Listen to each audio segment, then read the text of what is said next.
नमस्ते and welcome. आपका स्वागत है स्टडी IQ PCS सारथी में। आप है मेरे साथ सुप्रिया के साथ और आप अब तक तो थोड़ा बहुत मुझे लग रहा है पहचान गए होंगे कि मैं कौन हूँ।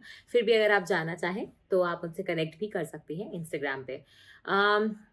आज हम क्या करेंगे? आज हम आपको एक बहुत ही महत्वपूर्ण किताब है जिसके बिना ऐसा बोला जाता है कि कोई भी सिविल सर्विसेज का एग्जाम अगर आप दे रहे हो तो ये किताब को आपको एक ना एक बार तो पढ़ना पड़ेगा। और मुझे भी पर्सनली ऐसा मानना है क्योंकि जब मैंने भी पहली बार अटेम्प्ट दिया था तो मैंने ये बिना किताब पढ़े दिया था। और वो काफ़ी मैं ये तो नहीं कहूँगी काफ़ी ख़राब था क्योंकि I went till interview. But point ये था कि बहुत सारे ऐसे क्वेश्चंस थे जो मुझे ऐसा लगता था कि हिस्ट्री के, अगर मुझे मॉडर्न इंडियन हिस्ट्री के अगर ये क्वेश्चंस या मैंने कोई किताब पढ़ी होती तो मुझे वो क्वेश्चंस इजीली आ जाते, ठीक है। लेकिन चूंकि मैंने सिर्फ स्टैंडर्ड बुक्स पढ़ी थी NCERT और तमिलनाडु, तो वो उतना सफिशिएंट नहीं था एटलीस्ट एट हिस्ट्री लेवल, ठीक है। तो इसलिए एक स्पेक्ट्रम नाम की किताब आती है, ठीक है, a brief history of modern India, जिसमें आप देखोगे मॉडर्न इंडिया और आपका पोस्ट इंडिपेंडेंस इंडिया दोनों कवर्ड है। लेकिन आज हम सिर्फ मॉडर्न इंडिया वाला पोर्शन देखेंगे जो बेसिकली आपका मेडिवल इंडिया से लेकर जो उसके बाद वाली हिस्ट्री है वहां से लेकर आपके आजादी तक का पोर्शन है। 1947 तक का जब आप देखोगे भारत आजाद हुआ था, ठीक है। तो वो पूरा जो अपना करीबन करीबन आप देखोगे यूरोपियन जब से आए तो 200-250 साल हो जाते हैं, तो उतना आप देखोगे। हाँ, हम समझेंगे कि कैसे कैसे आप इस मोटी बल्कि किताब को 15 दिन के अंदर कंप्लीट कर सकते हो। देखो, ये मैं हमेशा बोलती हूँ, कोई भी चीज को पढ़ने की ना टाइम लिमिट रखा करो, ठीक है। अगर वो विदाउट टाइम लिमिट पढ़ोगे तो पढ़ते ही रह जाओगे, लक्ष्मीकांत पढ़ते ही रह जाओगे, वो खत्म ही नहीं होगी और आपको हमेशा लगेगा कि कितना सारा लक्ष्मीकांत बाकी है, ठीक है। वही चीज स्पेक्ट्रम के साथ है। आप स्पेक्ट्रम की अगर किताब खरीद के लाओगे ना, अगर कुछ लोग होते हैं ऑनलाइन पढ़ते हैं, कुछ लोग होते हैं ऑफलाइन पढ़ते हैं, ठीक है। अगर आप वो किताब खरीद के लाओगे तो है छोटी सी इतनी सी, ठीक है बल्कि, लेकिन आपको लगेगा यार इस किताब में क्या है, तो मैं ऐसे कंप्लीट कर दूंगा। आप खोलो भाई, उसके पन्ने में एक तो प्रिंट जो है ना वो है बहुत छोटा छोटा, ठीक है। उसको पढ़ते जाओ पढ़ते जाओ पढ़ते जाओ, इतना सारा है उसके अंदर कि आप उस किताब में खो जाओगे। और 3-4 महीने तो आप इजीली बिता सकते हो स्पेक्ट्रम के साथ। मतलब रोज जाओ, थड़ी में बैठो, चाय पियो, लाइब्रेरी जाओ, वापस आओ, घर में बैठो, आप स्पेक्ट्रम को एक नॉवल की तरह पढ़ते रहो, ठीक है। तो हमें वो नहीं करना है। हमें याद रखना है कि हम एक सिविल सर्विसेज एग्जाम की तैयारी कर रहे हैं और हमें इस किताब को एज अ सिलेबाई जो होता है हमारा उसमें लेते हुए इसको पढ़ना है, ठीक है। तो आज की जो ये क्लास है इसमें हम ये समझेंगे कि 15 दिन के अंदर, मात्र 15 दिन में आप इतनी मोटी बल्कि किताब, ठीक है, उसको कैसे कंप्लीट करोगे और कैसे आप मॉडर्न इंडियन हिस्ट्री में थोड़े से और बेहतर होगे, ठीक है। और ये जो मैं पूरा सिलेबस बनाती हूँ ना, मैं ये मान के बनाती हूँ कि आपको कुछ नहीं आता, आपने मॉडर्न इंडियन हिस्ट्री पढ़ी ही नहीं है, ठीक है। इसलिए मैं आपको ना 2-2 चैप्टर्स, एक-एक चैप्टर्स देती हूँ एक-एक दिन में करने के लिए। अदरवाइज मैं भी बाकी लोगों की तरह 7-7 6-6 चैप्टर एक साथ दे सकती हूँ, पर मैं ये मान के चल रही हूँ कि आप एकदम स्टार्टिंग से स्टार्ट कर रहे हो। तो अगर मैं 15 दिन मान के चल रही हूँ तो मैं बिगनर्स के लिए बोल रही हूँ जो स्पेक्ट्रम आज से पढ़ना शुरू करेंगे, जिनको कुछ नहीं पता है, ठीक है। अगर आप ऑलरेडी स्पेक्ट्रम पढ़ चुके हो, आप ऑलरेडी मॉडर्न इंडियन हिस्ट्री पढ़ चुके हो, तो आपका ये जो स्पेक्ट्रम का किताब है हो सकता है 15 की जगह 7 दिन, 8 दिन, 9 दिन कैसे भी हो सकता है, ठीक है। तो ये जो है अपन एक एवरेज मान के चल रहे हैं। किसी को हो सकता है कि 15 से 20 दिन भी लग जाए, ठीक है। लेकिन एटलीस्ट आपके पास एक टारगेट रहेगा कि अगर मैम ने बोला है 15 दिन तो हम +-5 कर लेते हैं। सो 10 से 20 डेज, तो मैक्स 20 डेज में आपको ये किताब कंप्लीट करनी ही करनी है, ठीक है। तो इससे क्या हो जाएगा कि आप ये नहीं झूलोगे कि 2-3 महीने तक स्पेक्ट्रम ही चल रही है। आपको पता है टारगेट है, आपको पता है ये बुक है, आपको पता है ये चैप्टर्स ऐसे कवर होने हैं। जब मैम ने बोला 1 दिन लग रहा है, आपको 1.5 दिन लग रहा है, कोई प्रॉब्लम नहीं है। कोई हार्ड एंड फास्ट रूल नहीं है कि 1 दिन में होना चाहिए। भाई मेरी रीडिंग स्पीड आपकी रीडिंग स्पीड, मेरी स्ट्रेंथ आपकी स्ट्रेंथ, मेरी वीकनेस आपकी वीकनेस, ठीक है। मेरी कैपेबिलिटी ऑफ अंडरस्टैंडिंग आपकी कैपेबिलिटी ऑफ अंडरस्टैंडिंग, सब कुछ अलग है, ठीक है। तो एक एवरेज बताते हैं हम। ये हार्ड एंड फास्ट कोई हार्ड बाउंड होता है ना, लीगल पेपर पे स्टैम्प नहीं होता, ये एक एवरेज होता है, ठीक है। इसको हम लोग +-5 +-6 कैसे भी ले सकते हैं, लेकिन एक आपके पास टारगेट होना चाहिए कि भाई मैं इतने टाइम में कंप्लीट करूंगी या करूंगा, ठीक है। तो स्पेक्ट्रम अगर आप देखोगे तो ये ऐसी दिखती है। आप ये देख सकते हो कि इसका जो न्यू एडिशन है 2020 वाला, मैंने उससे ये बेसिकली बनाया है और ज्यादा एडिशंस में फर्क नहीं है। आपके पास पुरानी वाली भी है तो ज्यादा हल्का फुल्का ही फर्क है, ज्यादा फर्क उसमें है नहीं। तो आप ये देखो कि स्पेक्ट्रम मैं भी आपको दिखाऊंगी, ठीक है। अगर हो सका तो हम लोग इसका टेलीग्राम पे लिंक भी डलवा देंगे डाउनलोड करने का। तो आप ये देखोगे इसमें 9 यूनिट्स हैं और हर यूनिट्स में मल्टीपल चैप्टर्स होते हैं, ठीक है। एक यूनिट है जैसे उसमें 2-3 चैप्टर हैं, फिर दूसरा यूनिट है उसमें 2-3 चैप्टर हैं। तो ऐसे करके जो मॉडर्न इंडियन हिस्ट्री वाला पार्ट है उसमें आपको 9 यूनिट्स और 32 चैप्टर्स करने हैं, ठीक है।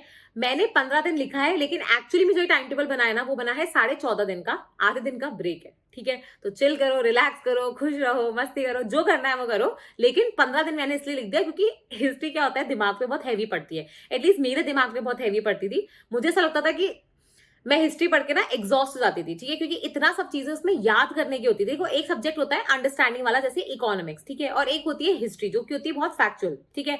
तो मेरे लिए चीजें समझने वाली ज्यादा इजी रहती है, फैक्चुअल चीजें करने में मुझे बहुत ज्यादा मेरे दिमाग को एनर्जी लगती है, ठीक है।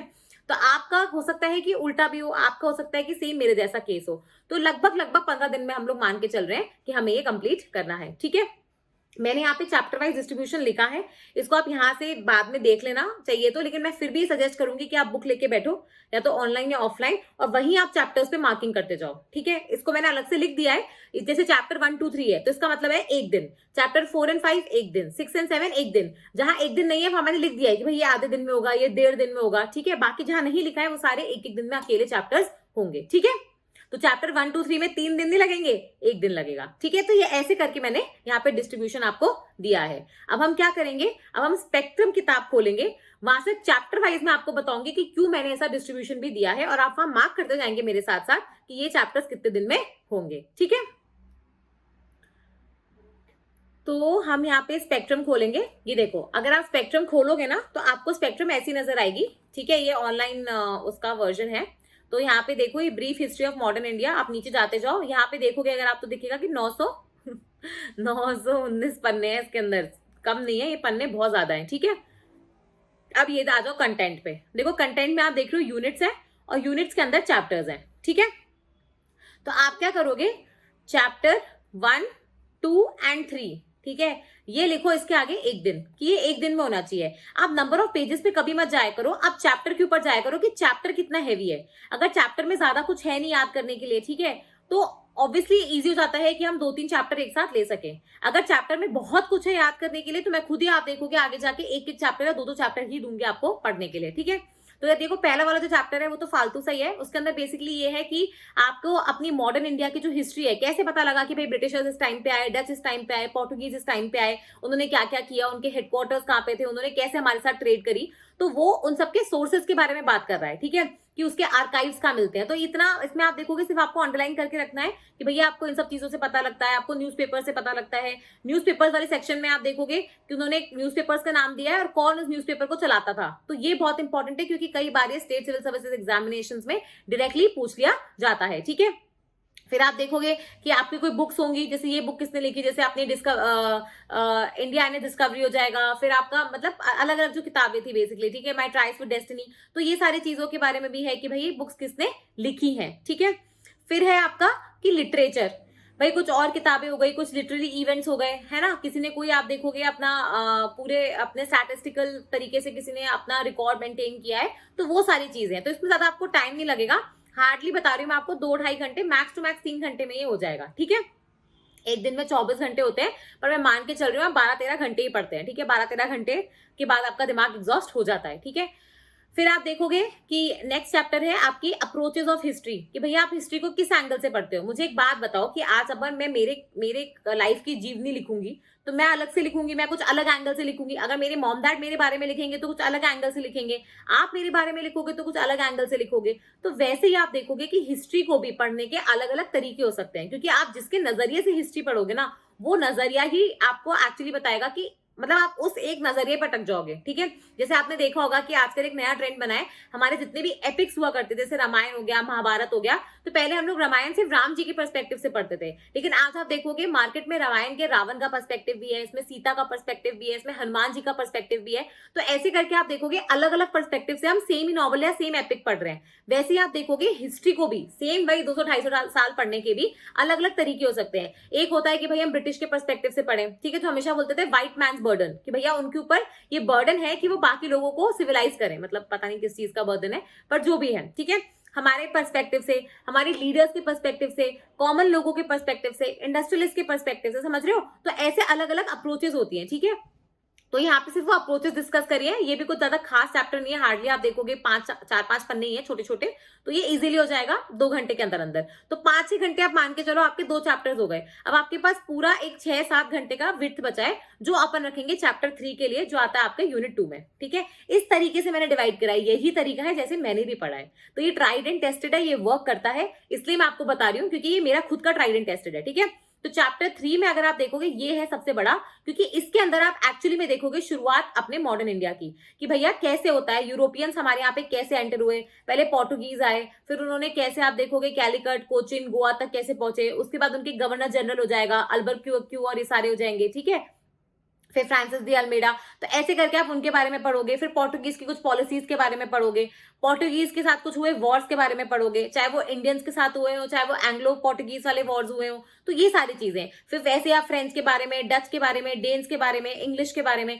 तो ये पूरा एक बहुत लंबा चैप्टर है, और इसमें से मैं आपको कहूंगी या तो आप अंडरलाइन कर लो, मुझे नहीं पता कि आपके पढ़ने का तरीका कैसा है, बट हाईलाइट करते चलना, क्योंकि बाद में दोबारा इस किताब को पढ़ना इम्पॉसिबल सा हो जाएगा। ठीक है, हाईलाइट साथ साथ करते चलो, अंडरलाइन करते चलो, और जो इंपॉर्टेंट चीज लगे वहां मार्क करते चलो। ठीक है, तो ऐसे करके आप देखोगे ये चैप्टर काफी लंबा भी है, यहां तक पहुंच गया। ठीक है, तो आपने चैप्टर 1, 2 एंड 3 ये आपने कितने दिन में, 1 दिन में निपटा दिया। ठीक है, फिर हम लोग सेकंड डे पे क्या करेंगे, हम सेकंड डे पे पढ़ेंगे चैप्टर 4 एंड चैप्टर 5। ठीक है, ये थोड़े से इजी सी चैप्टर्स हैं, और एक एक चैप्टर को पढ़ने में हो सकता है आपको 3 से 4 ऐसे घंटे लगे, लेकिन काफी एग्जॉस्ट हो जाता है दिमाग, इसलिए मैंने यहाँ पे 2 ही चैप्टर रखे हैं। ठीक है, चैप्टर 4 जो है वो ये बता रहा है कि जब यूरोपियंस हमारे देश में एंटर कर रहे थे, तब आप देखोगे उस टाइम हमारे यहाँ पे कौन रूल कर रहा था, हमारे यहाँ पे मुगल्स का राज था, मुगलों का राज था, करेक्ट है ना।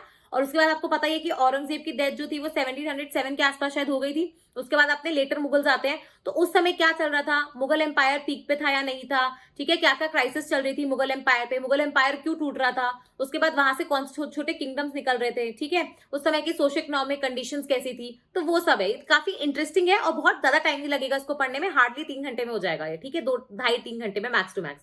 फिर आता है आपका ये 5वां चैप्टर, जो है बेसिकली कि कैसे ब्रिटिशर्स ने अपनी पावर को एक्सपैंड किया। इसको लगते हैं 7-8 घंटे, और इसलिए आप देख सकते हो कि मैंने इसको पूरा टाइम भी दिया है। ठीक है, 2 ही चैप्टर लिए, क्योंकि पहले वाला चैप्टर सच में बहुत इजी है, 2 घंटे 2.5 घंटे में खत्म हो जाएगा। तो बचे हुए जो 8-9-10 घंटे, 10-11 घंटे बचते हैं आपके पास, तो उसमें आप आसानी से ये एक चैप्टर कर सकते हो, जो कि है कि कैसे ब्रिटिशर्स ने, भाई मुगल्स भी हैं, लेटर किंगडम्स भी हैं आपके, सिख किंगडम आ रहा है, राजपूताना किंगडम है, नीचे ट्रावनकोर है, फिर आपका मराठा एम्पायर भी आ रहा है, आपका मैसूर किंगडम भी है, आपका बंगाल में भी आप देखोगे एम्पायर्स हैं। तो इनसे कैसे फाइट करके इन्होंने अपनी पावर को कंसोलिडेट किया, कौन से वॉर्स हुए, इसमें इन्होंने एंग्लो फ्रेंच वॉर्स भी होंगे, इसमें आप देखोगे बंगाल के वॉर्स भी होंगे, मैसूर वॉर्स भी होंगे, इसमें मराठा के साथ वॉर्स भी होंगे। तो इसमें ये सारी चीजें हैं। ठीक है, ब्रिटिश की पॉलिसीज आ जाएंगी कि भैया उन्होंने कौन सी पॉलिसीज ली अपने आप को सुप्रीम करने के लिए। ठीक है, फिर उन्होंने और कौन से रीजन, जैसे आपका पंजाब का हो गया, रोहिलखंड का रीजन हो गया, सिंध वाला रीजन हो गया। ठीक है, वो सारे उन्होंने कैसे आप देखोगे हाथ में लिए। नेपाल वाला रीजन हो जाएगा, जिसमें आपके एंग्लो नेपालीज जो अपने वॉर होते हैं, ठीक है, वो आ जाएंगे। भूटान वाले वॉर्स आ जाएंगे, आपका बर्मीज वाले वॉर आ जाएंगे, लोअर बर्मा, अपर बर्मा। ठीक है, तो इसमें वो सारी चीजें आ रही हैं। ठीक है, तो ये जो है काफी आप देखोगे थोड़ा सा हैवी चैप्टर भी है, इसमें बहुत सारी फैक्चुअल चीजें भी हैं, और इसमें से बहुत सारे क्वेश्चंस बनते भी हैं। ठीक है, तो इसलिए इसको हम लोग आराम से पढ़ते हैं, और हम लोग इसको कम से कम 10-11 घंटे दिए। तो चैप्टर 1, 2 और 3 आपका हो गया 1 दिन में। ठीक है, चैप्टर 4 एंड 5 हो गया आपका 1 दिन में। ठीक है, फिर हम चलते हैं अपने थर्ड डे की तरफ। तो अभी तक आपके 2 ही दिन हुए हैं, और स्पेक्ट्रम आपके ऑलमोस्ट 5 चैप्टर्स हो चुके हैं। फिर हम चलते हैं अपने थर्ड डे पे, जहां पे हम सिर्फ 2 चैप्टर करेंगे, 6 और 7। ठीक है, अब 6 एंड 7 क्यों, क्योंकि ये है पूरे फैक्चुअल चैप्टर्स, बहुत ज्यादा। इसमें आपको वो नहीं होते अपराइजिंग्स अलग अलग, चाहे वो पीजेंट अपराइजिंग हो, चाहे वो आप देखोगे सिविल अपराइजिंग हो, चाहे वो सिपॉय अपराइजिंग हो, चाहे वो ट्राइबल अपराइजिंग हो। बेसिकली कैसे अलग अलग सेक्शंस ने ब्रिटिशर्स को फाइट करने के लिए, मतलब अलग अलग रिवोल्ट किए, अपराइजिंग करी, कुछ रिबेलियन हुए, तो उनके बारे में पढ़ना है। अब यहाँ पे मैं आपसे रिक्वेस्ट करूंगी, या तो आप इंडिया का मैप बना के इनको बना लेना। ठीक है, और इनमें टाइमलाइन जरूर लिखना, क्योंकि जब क्वेश्चन आते हैं ना, तो वो टाइमलाइंस इनके एरियाज और इनके इंपॉर्टेंट कुछ फीचर्स पे से आते हैं। मैंने क्या कर रखा है इसका, पर्सनली मैं बता देती हूँ। मैंने, अगर आप देखोगे तो ये सारी अपराइजिंग्स एक तो मैंने मैप पे बना रखी है, ताकि मुझे क्या होगा कि देखो अपराइजिंग्स ऐसे याद करना बहुत मुश्किल है, लेकिन अगर मेरे को मैप विजुअलाइज हो जाएगा, मुझे याद आ जाएगा, अच्छा ये यहाँ पे था, ये यहाँ पे था, ये यहाँ पे था। क्योंकि एक ही चीज को जब आप 4 बार देखते हो, डायग्रामेटिक चीज को, तो वो याद हो जाती है। लेकिन भाई अगर आप लिखी हुई चीज को देखते हो, क्योंकि हम इतनी सारी लिखी हुई चीजें देखते हैं, तो इतनी आसानी से हमारे को रिकनसाइल नहीं होती। ठीक है, तो यहाँ पे क्या करना है, इंडिया का मैप बनाना, यहाँ पे अपराइजिंग्स लिखना और यहीं पे ऐसे एरो मार मार के उनके दो तीन फीचर्स लिख देना, ठीक है, जो इंपॉर्टेंट, जैसे कोई लीडर हो गया, कोई इंपॉर्टेंट लीडर हो गया, ठीक है, वहां पे उस अगर लीडर की डेथ हुई या ब्रिटिशर्स हार गए या हम जीते, वो ऐसा कुछ इंपॉर्टेंट फीचर। उसके बाद अगर कोई एक्ट पास करना पड़ा जबरदस्ती, ठीक है, तो वो सारी चीजें, तो ऐसे दो तीन इंपॉर्टेंट चीजें जो है वो वहां पे मेंशन करना। ट्रस्ट मी, आपका ये पूरा जो मतलब काम है, इसको करने में कम से कम आपको 5 घंटे लगेंगे इस चैप्टर को अकेले, पर ये काम के साथ करना। ये ऐसे है ना, नॉवल की तरह मत पढ़ना, नहीं तो नॉवल की तरह ही फिर मार्क्स आएंगे आपके। ये मैं वो वाला चैप्टर नहीं है जिसको आप हवा में उड़ा सको, ठीक है। तो चैप्टर 6 और 7 हमें एक दिन में करना है, आधा दिन हमें चैप्टर 6 में लगेगा। और चैप्टर 7 है सबसे इंटरेस्टिंग चैप्टर, क्योंकि ये है 1857 की क्रांति, जिसके बारे में हमने भतीरी तो मूवीज देखी है, इतने टाइम तक हमेशा सुना है। रानी लक्ष्मीबाई जी की पोएम भी सुनी है, सुनिए नहीं सुनी है, खूब लड़ी मर्दानी वो तो झांसी वाली रानी थी, ठीक है, बुंदे लो हर बोलो के मुंह, हमने सुनी कहानी थी, खूब लड़ी मर्दानी वो तो झांसी वाली रानी थी। तो हमने इतना पढ़ा है इस 1857 की क्रांति में, इतनी सारी मूवीज भी देखी हैं। अभी recently I think Kangana Ranaut की जो मूवी आई थी रानी लक्ष्मीबाई के ऊपर, तो ऐसा नहीं है कि ये चीज आप बिल्कुल जानते नहीं हो, ठीक है, ये चीज आपने देखी है, आपने पढ़ी है और आपको मजा भी आया इस चीज में, तो ये चीज को करने में लगेंगे तो आपको 5-6 घंटे आराम से, लेकिन मजा बहुत आएगा। तो पहला वाला बोरिंग वाला चैप्टर करना, फिर आराम से 1 घंटे का ब्रेक लेना और उसके बाद बैठना है 1857 की क्रांति पढ़ने के लिए, ठीक है। तो इसमें सबसे पहले तो आप कहेंगे कि भैया कॉजेस क्या हुए कि एकदम से इतनी बड़ी क्रांति की लहर आ गई, ठीक है, कॉजेस पढ़ोगे, उसके बाद देखोगे कि भैया क्रांति फैली कैसे। दिल्ली से आप देखोगे अपना जो मथुरा वाला रीजन है, मेरठ वाला है, वहां तक फैली, ठीक है। बाकी कौन से हिस्से थे जिन्होंने इसका पार्टिसिपेट नहीं किया, कौन से आप देखोगे किंगडम से जिन्होंने सपोर्ट करने के बजाय उल्टा ब्रिटिशर्स का साथ दिया, ठीक है। उसके बाद ब्रिटिशर्स में से कौन से गवर्नर जनरल थे, कौन से लीडर्स थे जिन्होंने एक एक एरिया में आप इस रिवोल्ट को सप्रेस करने की कोशिश करी, ठीक है। इसमें आपको नाम याद रखने हैं, जैसे कैम्पबेल का नाम याद आएगा, फिर आपका, अच्छा जरा बताना मुझे कि रानी लक्ष्मीबाई को के पीछे जो आप देखोगे एक लीडर पड़े थे, जो मिलिट्री लीडर थे ब्रिटिश की साइड से, वो कौन थे, ठीक है, जिन्होंने आप देखोगे उनके बारे में कहा भी था कि she is the only man in the army, मतलब उनकी जो आर्मी है उसमें वो अकेली महिला थी, लेकिन उनकी जो बोल्डनेस थी उसको देखते हुए उन्होंने कहा था she is the only man in the army, ठीक है। तो किसने कहा था ये स्टेटमेंट। तो ऐसे आपको लीडर्स के नाम याद रखने हैं। फिर आपको देखना है कि क्यों ये रिवोल्ट मतलब पूरी तरह से सक्सेसफुल नहीं हो पाया, क्या इसमें अच्छे फीचर्स आपको देखने को मिले कि यहाँ पे हिंदू मुस्लिम आपको एकता देखने को मिलती है, ठीक है।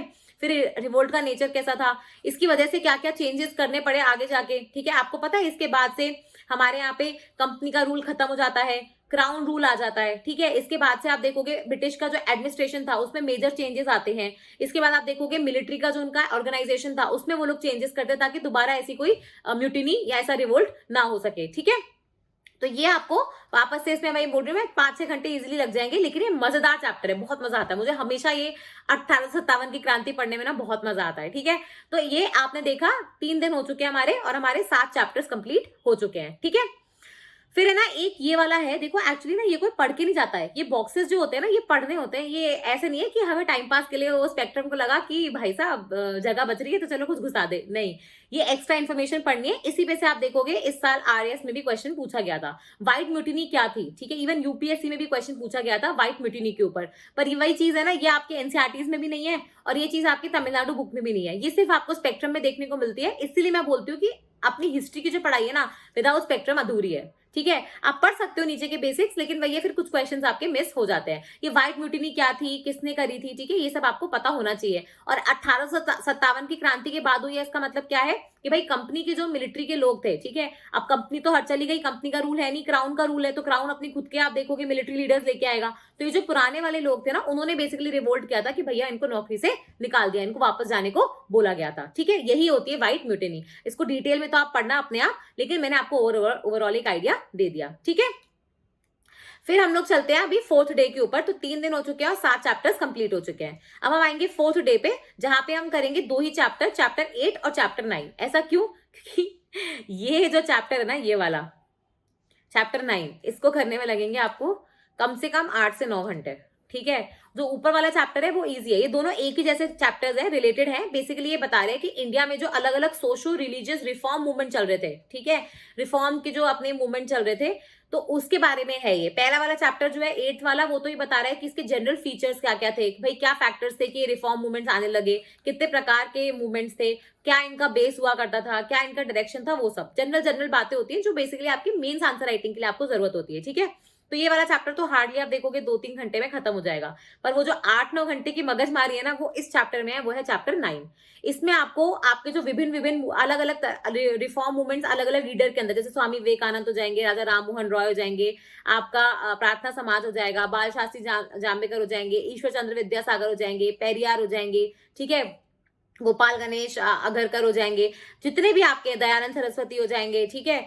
आपकी जस्टिस मूवमेंट हो जाएगा, सेल्फ रिस्पेक्ट मूवमेंट हो जाएगा, फिर आपका नारायण गुरु हो जाएँगे, ठीक है? फिर आपके कुछ मुस्लिम रिफॉर्म मूवमेंट भी आ जाएँगे, जिसमें आपका फ़ैराज़ी मूवमेंट हो जाएगा, वहाबी मूवमेंट हो जाएगा, ठीक है? इसके अलावा कुछ पारसी रिफॉर्म मूवमेंट्स वगैरह, तो हर जगह अलग-अलग देवबंद मूवमेंट हो जाएगा, सर सैयद अहमद खान वाले हो जाएँगे मूवमेंट्स। तो आप ये देखोगे आपको इतने सारे मूवमेंट्स हैं जिनके बारे में पढ़ना पड़ेगा। अब मेरा सजेशन क्या है, जैसे मैंने पढ़ा था, मैंने क्या किया था, इनको कम्युनिटी, रिलीजन या मतलब ऐसे डिवाइड कर दिया था ताकि ईज़ी रहे कि भई अगर आपसे कोई पूछे कि मुस्लिम रिफॉर्म मूवमेंट्स है तो आपको एकदम से याद आ जाए। अच्छा, इसमें 4 तरीके के थे। अगर आपसे कोई पूछे कि पारसी रिफॉर्म मूवमेंट्स क्या है, तो ऐसे 3-4 तरीके के। हिंदू रिफॉर्म मूवमेंट्स क्या है, तो ऐसे आपको याद आ जाए, ठीक है? अब विद इन हिंदू ऑल्सो, क्योंकि मुस्लिम में रिफॉर्म मूवमेंट्स में हार्डली आपको 5-6 मिलेंगे, पारसी रिफॉर्म मूवमेंट्स में 1-2 ही मिलेंगे, ठीक है? पर हिंदू रिफॉर्म मूवमेंट्स में आप देखोगे आपको काफ़ी मिल जाएगा। अब इसमें आप क्या कर सकते हो, डिवाइड कर सकते हो कि भाई नॉर्दर्न एरिया में ऐसे था, जो सदर्न साइड था अपना, वहाँ पे ये वाले थे, महाराष्ट्र में ये थे, बंगाल में ये थे। तो इससे क्या हो जाएगा, आप इज़िली ये मैप बना के भी याद कर सकते हो, ठीक है? और मैप ज़रूर बनाना, नहीं तो आप हमेशा कन्फ्यूज़ हो जाओगे और इतने सारे मूवमेंट्स हैं कि आपको समझ ही नहीं आएगा कि भई हमको याद ही नहीं हो रहा है मैम। आप सच में एंड में आप यही बोलोगे। तो इसलिए मैं बता रही हूँ कि इन चैप्टर्स के नोट्स तो बना ही लेना, ठीक है? कुछ नहीं तो मतलब यहाँ मेहनत कर लेना। बाकी चलो तो अंडरलाइन करके काम चला लो, बट यहाँ पे घास मत काटना, ठीक है? नहीं तो फिर ये ऐसी घास काटेगा ना आपकी कि आप भी परेशान हो जाओगे कि मैम स्पेक्ट्रम पढ़ी हुई लेकिन आंसर्स नहीं बन रहे हमारे। ये बच्चों का मेजर प्रॉब्लम होता है। ये आपने मुझे खुद बोला था आस्क मी एनीथिंग सेशन में, इसलिए मैं ये सेशन लेके आई हूँ, ठीक है? समझ में आ गया? तो हमारे अब 4 दिन हो चुके हैं और हमारे 9 चैप्टर्स फिनिश हो चुके हैं। फिर हम चलते हैं अपने 5वें दिन पे, जहाँ पे हम करेंगे 3 चैप्टर्स, क्योंकि ये ईज़ी है और ये आपको मतलब इंटरेस्टिंग भी लगेंगे। एक है चैप्टर 10, एक है चैप्टर 11 और एक है चैप्टर 12, ठीक है? यहाँ से आप बोलोगे एक्चुअल कहानी शुरू होती है इंडियन नेशनल कांग्रेस की। आजकल चल रही है भारत जोड़ो यात्रा, और हम अब देखेंगे कि ये भारत जोड़ो यात्रा के जो पीछे अपनी कांग्रेस है, इसकी शुरुआत कहाँ से होती है, ठीक है? तो यहाँ पे चैप्टर 10 तो बहुत ईज़ी सा है, इसमें ज़्यादा कुछ है नहीं। इसमें बेसिकली ये बता रहे हैं कि इंडिया में ये जो नेशनलिज्म की शुरुआत है, ठीक है? राष्ट्रीयता की जो राष्ट्रवाद है, ये कैसे आया हमारे अंदर? क्या ऐसे आप देखोगे कॉजेस थे जिसकी वजह से राष्ट्रवाद की जो भावना थी लोगों के अंदर डेवलप हुई? इसमें कुछ इनसाइड फैक्टर्स थे, कुछ इंटरनेशनल फैक्टर्स थे, ये सारी चीजें आप यहाँ पे करोगे। इसके बाद एक यहाँ पे आएगा कि भैया कांग्रेस बनने से पहले बहुत सारे और संगठन भी बने थे, ठीक है? इतने बड़े नहीं थे कांग्रेस जितने कि ऑल इंडिया लेवल पे हो, इतने सारे डेलीगेट्स हो, लेकिन अलग अलग जगह पे थोड़ी थोड़ी पॉलिटिकल एसोसिएशंस बनी थी। तो उनके नाम, वो कहाँ बनी थी, कौन से ईयर में स्टार्ट हुई थी, और उनसे एसोसिएटेड लीडर्स, ये आपको पता होने चाहिए, ठीक है? यहाँ पे मेंशन भी करे हैं, ये आपको पता होने चाहिए। अगर टेबल फॉर्मेट में बना सको तो बहुत अच्छी बात है, याद जल्दी हो जाएगा, ठीक है? तो इस चैप्टर को करने में हार्डली आपको बता रही हूँ 2 से 3 घंटे लगेंगे, ठीक है? फिर है चैप्टर 11, जो बता रहा है कि भैया अपनी जो INC है ठीक है, तो इसकी शुरुआत कहाँ से होती है, इसका फाउंडेशन। और देखो हम लोग अब जो हिस्ट्री पढ़ेंगे ना, हम लोग 3 फेजेस में पढ़ेंगे। एक है 1885 से 1905 तक की, जिसको हम बोलते हैं मॉडरेट फेज। एक होती है 1905 से 1915 तक की, जिसको हम बोलते हैं एक्सट्रीमिस्ट फेज। और एक होती है 1915 से 1947 तक की, जिसको हम बोलते हैं गांधीयन फेज, क्योंकि यहाँ पे गांधी जी की एंट्री हो गई। तो अब जो चैप्टर्स आप देखोगे ना, वो इसी तरह से डिवाइडेड होंगे। एक तो होगा मॉडरेट वाला, एक होगा एक्सट्रीमिस्ट वाला, और फिर इसमें क्योंकि इतना बड़ा टाइमलाइन है, उसमें बहुत सारे इवेंट्स भी होते हैं, फिर इसमें आप देखोगे अलग अलग चैप्टर्स हैं, ठीक है? तो चैप्टर 11 जो है आपको बहुत मजा आएगा, क्योंकि यहाँ पे आपको एक्चुअली में INC की शुरुआत देखने को मिलेगी। उसके पहले कहाँ कहाँ पे आप देखोगे कॉन्फ्रेंसेस हुए थे, कौन कौन उसको लीड कर रहा था, ठीक है? मॉडरेट्स की क्या अप्रोच रहती थी, मॉडरेट लीडर्स के नाम बताएंगे, पूछे जाएंगे आपसे, उन्होंने क्या क्या हथियार यूज करे थे, ठीक है? क्या क्या उनकी डिमांड्स थी, इसमें क्या क्या मासेस का आप देखोगे मूवमेंट रहा था, इन्वॉल्वमेंट रहा था, और क्या आप देखोगे किस लेवल पे मॉडरेट्स इतना अच्छा काम नहीं कर पाए, ठीक है? फिर आता है इसके बाद हमारा मिलिटेंट फेज, मतलब आपका रेवोल्यूशनरीज वाला, ठीक है? इसमें रेवोल्यूशनरी होते क्रांतिकारी, भगत सिंह, फिर आपके चंद्रशेखर आजाद, ठीक है? आपके और आपके कौन है जिन्होंने अपने, अच्छा ठीक है, जरा बताना मुझे कि पार्लियामेंट पे जो अटैक हुआ था, जिसकी वजह से आप देखोगे भगत सिंह जी को फांसी भी चढ़ाई गई थी, तो उनके साथ 2 और थे, ठीक है? तो वो 2 अपने महान क्रांतिकारी लीडर्स कौन थे जिनको भगत सिंह जी के साथ आप देखोगे फांसी लगाई गई थी, मतलब वही क्रांतिकारी एक्टिविटीज के लिए, ठीक है? ये आप मुझे कमेंट सेक्शन में जरूर बताओगे, ठीक है? तो आप ये देखोगे कि अब हम पढ़ेंगे, अब रेवोल्यूशनरी एक्टिविटीज भी जो थी ना, वो 3 हिस्सों में डिवाइडेड है। एक तो है 1905 और 1909 के वाली, ठीक है? एक आप देखोगे 1915 से 1900 मतलब 20 के आसपास वाली, 4 फेजेस में है। फिर तीसरा वाला फेज जो है वो शुरू होगा 1922 से लेकर 1930 तक वाला, जिसमें आपका भगत सिंह, चंद्रशेखर आजाद ये लोग आते हैं। और फिर एक है आपका 1932 के आगे वाला, ठीक है। बेसिकली हो क्या रहा है कि जब जब कोई बड़ी मूवमेंट होती है उसके पहले और उसके बाद, क्योंकि वो मूवमेंट जैसे नॉन कोऑपरेशन मूवमेंट आएगा, वो अच्छी तरह से काम नहीं कर पाई, तो उसके बाद फिर से क्रांतिकारी एक्टिविटी शुरू हो जाएंगी। सिविल डिसोबीडियंस मूवमेंट आएगा, ठीक है, वो अगर अच्छे से उसका फल नहीं मिल पाया, उसका रिजल्ट नहीं मिल पाया, फिर क्रांतिकारी एक्टिविटी शुरू हो जाएंगी, ठीक है। जैसे यहाँ पे आप देखोगे एंटी पार्टीशन मूवमेंट स्टार्ट हुआ, स्वदेशी मूवमेंट स्टार्ट हुआ, उसके बाद क्रांतिकारी मूवमेंट स्टार्ट हो गई, ठीक है। तो ऐसे करके आप देखोगे 4 हिस्सों में डिवाइडेड है क्रांतिकारी आपकी एक्टिविटीज। ये मैं ऐसी अपनी संतुष्टि के लिए नहीं बता रही हूँ, ये लिटरली आरएस के एग्जाम में मेंस में पूछा गया। मैंने आपको अभी मेरी कॉपीज का भी डिस्कशन आएगा, जो मैंने खुद की मेरी कॉपीज है, आप उसमें देखना, और उसमें मुझे काफी हाई मार्क्स भी मिले थे, ठीक है। तो वो इसलिए मिले थे क्योंकि दिमाग में क्लियर होनी चाहिए टाइमलाइंस। अगर टाइमलाइंस क्लियर नहीं है ना, तो फिर आप देखोगे आंसर बनाने में भी प्रॉब्लम होती है, ठीक है। तो यहाँ पे आप देखोगे अब जो चैप्टर 12 है आपका, इसमें आ जाएगा आपका रेवोल्यूशनरी टेररिज्म वाला फेज आ जाएगा, जिसमें आपका स्वदेशी मूवमेंट, आपका बॉयकॉट मूवमेंट, ठीक है, आपके एक्सट्रीम लीडर्स वगैरह भी आ जाएंगे। फिर आपका वो सूरत वाला स्प्लिट हो जाएगा, जहां पे अपने मॉडरेट्स और एक्सट्रीमिस्ट आपस में लड़ाई कर लेते हैं और स्प्लिट हो जाते हैं, ठीक है। और इसी में आप देखोगे 1909 के आपके इंडियन काउंसिल एक्ट, ठीक है, आपका मॉडले मिंटो रिफॉर्म्स भी आ जाएंगे, ठीक है। तो यहाँ पे आप देखोगे आपका चैप्टर 12, तो आपका चैप्टर 10, 11 और 12 आपको एक दिन में करना है। मैं फिर से बोल रही हूँ आपको कि चैप्टर 10 करने में हार्डली 2-3 घंटे लगेंगे, 11 करने में भी आप देखोगे वही 3 घंटे के आसपास लगेगा, तो 6-7 घंटे लग जाएंगे, और चैप्टर 12 में भी उतना ही 4-5 घंटे लगेंगे। तो इस तरीके से मैंने रिलैक्स मोड में रखते हुए आपको एक दिन इसको पूरा अलॉट किया है, ठीक है। तो अब आपके कितने दिन निकल गए? अब आपके 5 दिन निकल गए और आपके 12 चैप्टर्स ऑलरेडी हो चुके हैं, ठीक है। 32 ही करने हैं, 12 हो चुके हैं, तो 20 ही बचे हैं, 5 दिन न्यू है, ठीक है। तो आप सोचो हम कितने आराम आराम से सारे चैप्टर्स कर रहे हैं और आपके लोड भी नहीं आ रहा है। फिर हम चलते हैं नेक्स्ट डे, जहां पे हम बेसिकली आधे दिन के अंदर कवर करने का कोशिश करेंगे, क्योंकि ये थोड़ा सा इजी वाला पार्ट है। इसमें क्या होता है कि एक तो हमें लोगों के नाम पता है, ठीक है, अनुशीलन समिति, आपने औरबिंदो घोष जी का नाम सुना होगा, ठीक है, घोष ब्रदर्स का नाम सुना होगा। इसमें आपने श्यामजी कृष्ण वर्मा का नाम ऑलरेडी सुना होगा। फिर एक आपने जिन्होंने रिवोल्ट ऑफ 1857 को फर्स्ट वॉर ऑफ इंडिपेंडेंस कहा था, कौन थे वो?